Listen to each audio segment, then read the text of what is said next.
Hey folks, this is Glenn with Soul Save Ministries. I hope this finds you doing well. Tonight I want to come at you with a story involving a small church by the name of West End Baptist Church. It was located in Beatrice, Nebraska.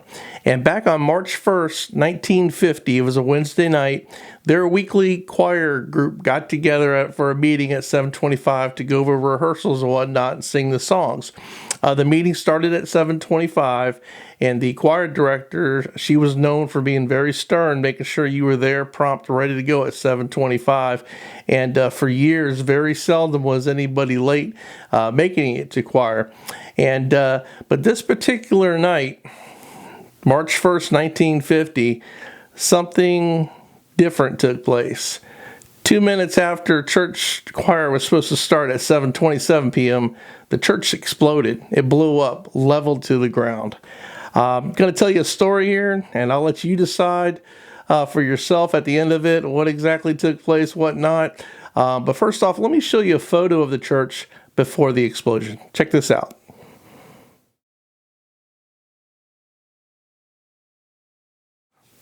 All right, as you can see, the church looked pretty healthy in that photo. Martha Paul, she was the choir director, and she demanded punctuality from her choir members. She, as they say, ruled the roost for 30 years, from 1920 to 1950. The members had to be there each week for choir practice at 7:25 sharp on Wednesday nights. In the past, members had always arrived on time for choir practice, with very few exceptions. The daughter of the choir director, her name was Marilyn Paul, and I'm going to be going off my screen here because there's some quotations and stuff, and I want to get the details right. But the daughter of the choir director, Marilyn Paul, she actually was the piano player for the choir, would later say that she could not remember a single time when someone was ever late to Wednesday night choir practice. Despite years of unfailing punctuality, this Wednesday night, however, was different. On that night, all members of the choir, there was about 12 of them, were delayed in getting to the church for choir practice for various reasons. Okay, now remember, choir practice started promptly 9:25. At 9:27, the church was leveled due to an explosion. It took the entire church out. But on that night, all members were delayed in getting to the church for choir practice for various reasons. As I said, there was about 12 members. I'm going to quickly go down the list and tell you the reasons why they were late and didn't make it there, as they always did at 9:25. Marilyn, she was the pastor's daughter.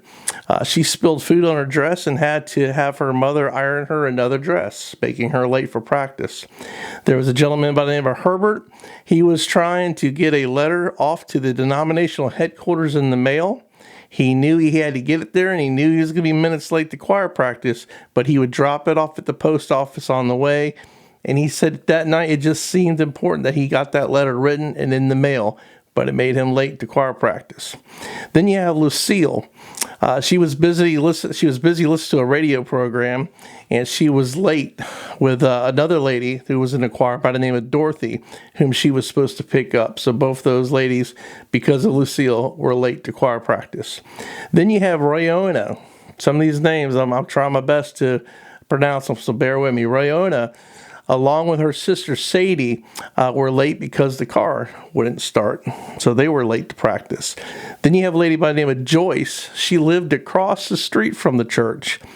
She was ready to go, but she was just too tired to get up. So she was late getting there that night. Then you have a lady by the name of LaDonna. She was having problems with a math problem, a geometry problem. So she just stuck at home a few more minutes. She worked that problem out and knew she was going to be late, but she had to get that math problem solved. But she was late to practice because of it. Then you had I think it's a Mrs. Leonard Schulster is her name. She would have arrived at 7:20, 5 minutes early with her daughter, Susan, who was also in the choir practice. But on that particular evening, she had to go to her mother's house to help her get ready for a missionary meeting, causing them to be a few minutes late that night. Then you have Harvey. He was caring for his two sons while his wife was away. Time had slipped away, and when he looked at his watch, he saw that he was already late. But he got there. late. Then you have Marilyn Paul. Again, we mentioned her already. She was the pianist. She played the piano. She had planned to arrive a half an hour early that night. However, she fell asleep after dinner. And when her mother woke her up at 7:15, you guessed it, she was late. And she had to get ready to leave, causing her to be late. And then you have Martha Paul. She was the choir director, the one that made sure everybody was there for year after year after year promptly at 7:25. She was late, but simply because she had to wait for her daughter, who was a piano player, to get ready, causing her mom to be late. So there you have it, about a dozen people all late for one reason or another. Now, you may be saying, well, what actually happened to cause the explosion at the church? Well, in March of 1950, apparently there in Nebraska, it's cold out. And the pastor of the church actually came by to light up the furnace or whatnot. So at 4:30 p.m. earlier that same day of the explosion, the church pastor, Walter, turned on the heat to warm the church up. Then he departed the church. Instead of heating the church up, the church filled with gas due to a gas leak from an underground pipeline, and then later that evening exploded at 7:27 p.m., 2 minutes after choir practice was to have started. This is a story that has been told online and on television for years. It's a true story, folks. You can find it in newspapers and whatnot. I first saw the story on Unsolved Mysteries. The title of it is Lucky Choir. You can actually go on YouTube, type in Unsolved Mysteries, Lucky Choir, and actually see the little 15, 20-minute episode that I watched. I absolutely love the episode, and that inspired this video. And it's also been featured on the show Urban Legends. It's been featured on the show Beyond Belief, and multiple articles and videos can be found online. But let me take a second here. I'll actually show you some newspaper clippings and all that in the church after the explosion. Check these photos out.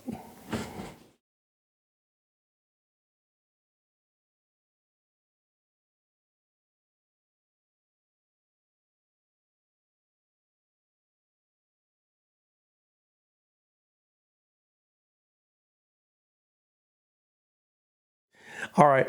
I want to quote a couple of people here, actually three people that were involved that night here. Joyce Black, she was the one that lived across the street from the church. She said, quote, "What really impressed me was our sheet music and our song books flying through the air. We had a lot of those things. It was really something to see. A real nice choir book fell right near me, and it was in pretty good condition, so I picked it up. I didn't think anyone would care because I wanted to keep it," end quote. And then you have Herbert. He was actually the gentleman who wrote the denominational letter that just felt the need to get it done that night and put it in the mail. And he said, quote, "If this had been a busload of people stopped by a flat tire or such occurrence, it might be considered a coincidence. But when you have 10, 12, 15 people scattered throughout the entire city, and each of them detained by some trivial little thing, each a different thing, it just can't be," end quote. And then you have Marilyn Paul. She was the piano player. And she said, quote, "I can't think of a time that someone was ever late," end quote. She also said, quote, "I believe that night, and no one will convince me otherwise, that God didn't want us there. We were spared, and I'm very grateful," end quote. The host of Unsolved Mysteries, Robert Stack, he said in closing out the episode, he said, quote, "Today's residents of Beatrice, Nebraska still wonder about the unexplained events that kept each and every choir member safely away from the church. To some, it was simply a remarkable coincidence, but others believe it was careful design by a greater power," end quote. What do you folks think? Could this just have been a coincidence? I don't think so. Like the gentleman said, if it were a bus and all these people were together and something happened causing all to be late, that's a different story. Or maybe if there was 1, 2, or 3 total people involved and something happened and they all missed, again, a different story. But when you have 10, 12, 15 people, as mentioned in this story, and they're all late for some reason individually, that's hard to explain, folks. Not one person showed up on time, something that never had happened in the past in the history of that church. Outside of being a miracle, I don't know what the odds would be of something like this happening. I'm sure it would be something with a lot of zeros behind it, and I mean a lot. But I have no doubt that God was involved with this event and with this miracle. And let's not forget, I mean, God is in the business of performing miracles. I'm going to brag about God here for a minute, but let's not forget some of his miracles. He turned the water into wine. He caused the blind to see, the deaf to hear, the lame to walk. He healed the sick. He raised Lazarus as well as others from the grave. Let's not forget the miraculous fish catch, the feeding of the 5,000, which were the men alone, not including the women and children that may have been there with them. Then you have the feeding of the 5,000. He casted out demons. You have the virgin birth. You have the resurrection of Jesus Christ from the grave. He calmed the storms. He walked on water. He parted the Red Sea, which I'm going to be doing a video in the near future about the Red Sea and the evidence showing that it actually really took place. It's going to be an interesting video, so we'll definitely cover that here shortly. Then you have Bible prophecy, and that's a whole thing all to itself there. That basically shows that God knows everything from the beginning to the end, so nothing catches him off guard. You're going to hear me say that again here a couple times. But God knows everything. He knew this was going to happen. He knew what he needed to do.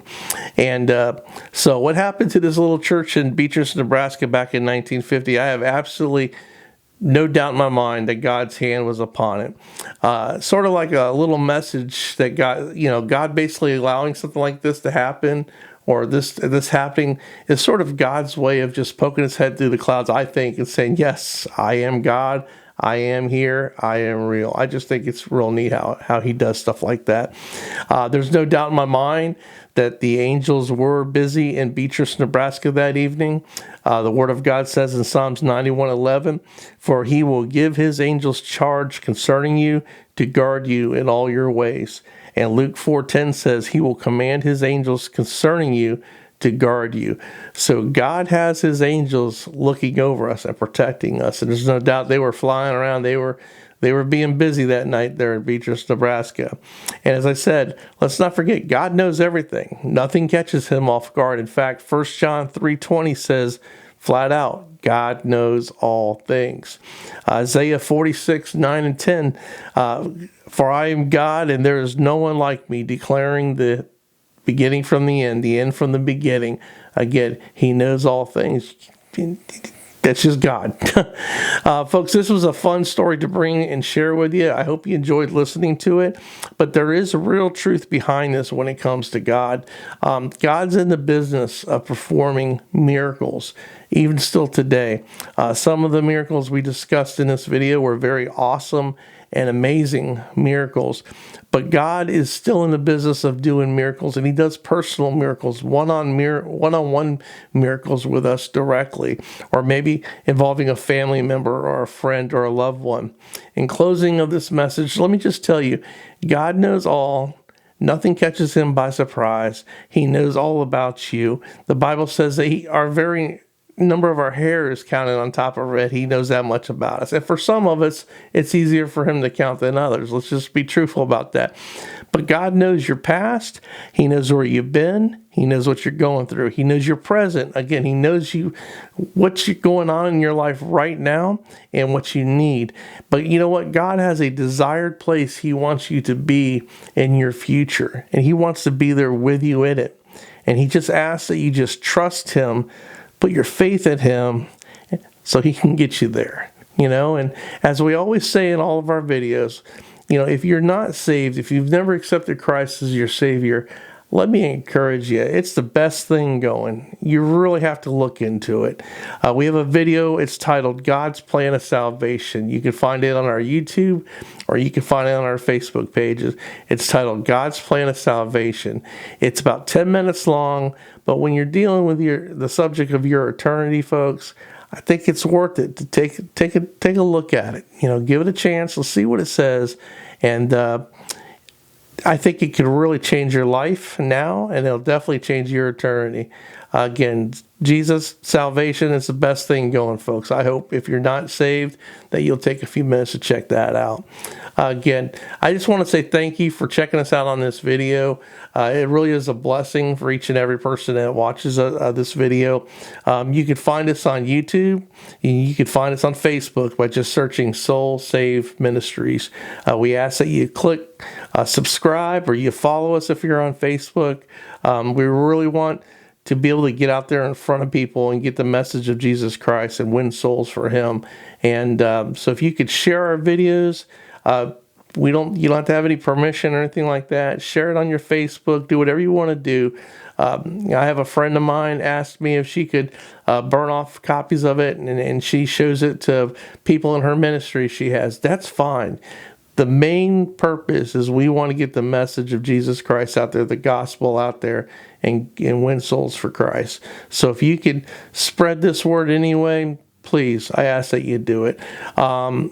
We have some other videos that are online already. 4 or 5 of them are a new ministry at this point. So we ask you, please check those out. You can find those under Soul Save Ministries on YouTube, or you can go to our Facebook page, and they're all on our Facebook page. You can watch those as well.